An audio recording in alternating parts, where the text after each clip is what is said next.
It's kind of sad, really. Men have not been taught how to talk to girls or to realize that sex is not the be-all end-all of things. But insecurity is the worst thing you can show in seduction. Depending on how hot the girl is, different things occur. But I will tell you what I have seen. Some dudes just observe and follow, and they look so goddamn nervous while doing so. This dude in particular looked like a former soldier. Like, it's hard to imagine a dude like that who could run through a war zone getting nervous around a girl, but like it's the truth. The girl was at the gym and this guy just moped and shit for like months. He didn't approach. He didn't try and strike up a convo. It was sad. Just looked with a faraway glance and shit. Okay, the thing about seduction and talking to people is the more that you try to directly impress them, the more they will wonder why you feel the need to do so. Also, the hotter the woman, the more likely a man has never told her no before. Like, she may have faced some harassment, but by and large, most dudes will have been hella nervous and tried to impress her and just agree with her on anything. To a girl like that, if you just approach and treat her like a normal person,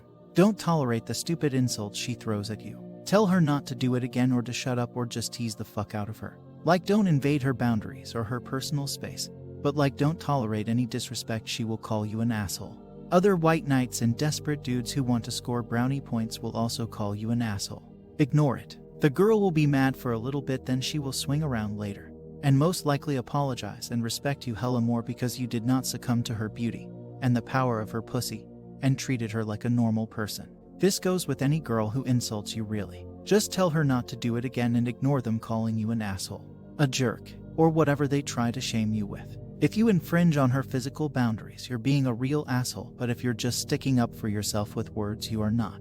What normally follows such things is the girl will apologize and treat you better than the desperate dude she treats like shit. This includes such things as inviting you out to eat, inviting you on dates. Don't be surprised when this happens. The more desperate dudes that are around a woman, the more they want someone who can treat them normally. Accept the apology. Don't be a dick about it. From here, it is generally easy to get their interest. Also, if a woman is laughing when you say something, she's attracted to you, especially if your jokes are absolute garbage. Now from here, you need to not presume you are entitled to her. Show respect for her personal boundaries, treat her like a gentleman, and let her fall for you. Once you are sure she has fallen for you, it's time to escalate physically. Most women are very nervous about rejection, especially from a dude they like. They will give you signs, but you must see them and lead the interaction.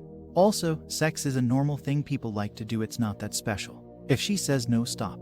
It shouldn't happen at this point if you did this right. But like, it can happen at this point, back off and let her feel comfortable. If she looks serious when she says it, respects it. If she is giggling and laughing while she says no, you can try up to 3 times. Sometimes when a woman says no, she means yes, but the body language and the attitude of the women are important here. Serious equals means it. Laughing plus giggling equals she wants you to try again.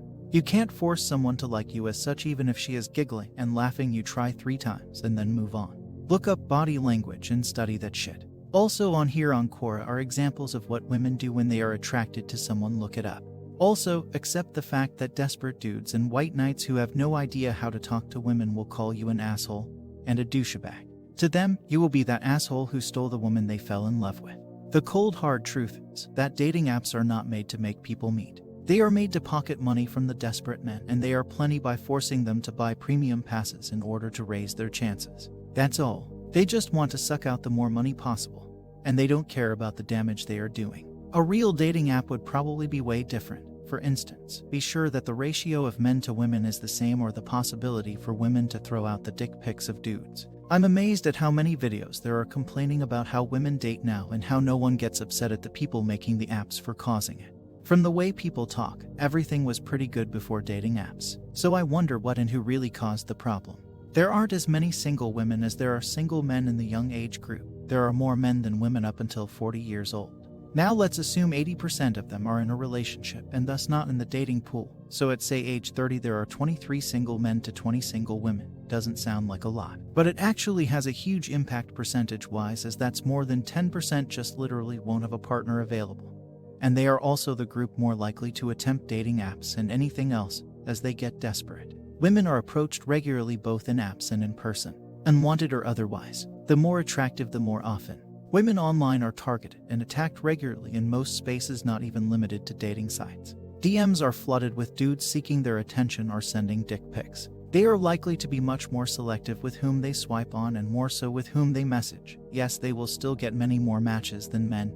Typically, Men are culturally isolated and feel they need a woman in their lives to be able to have a real emotional connection, and they are desperate. Some deal with it worse than others, but they still want the affection and attention. In person, men often either come off as a creep or don't do anything because they think they will come off as a creep. Online, they will swipe right on just about or literally anything, rarely get a match, and even more rarely get any kind of actual response. Far too many profiles for women are bots as well, targeting men but not so many women, which makes things even harder. It turns into a feedback loop where even if they weren't desperate initially, they will become increasingly so as their self-worth crumbles. Men don't have much to offer women today, so women are either not interested in dating or are only interested in dating if they can date significantly up. It used to be that women wanted a man who provides for them, protect them, provide them with social status, and was a good father to their children. But today, many women provide for themselves, either don't need protection because we live in a safe society, or protect themselves with a gun, care only about their social status amongst their girlfriends, and can just have a baby on their own if they can't find a top 20% man to do it with. Men still want what they've always wanted from relationships: someone to share successes and failures with, someone to care for them, someone to have sex with. So men are still seeking women at the same rate they always have, while women are off doing their own thing and don't really have use for a man.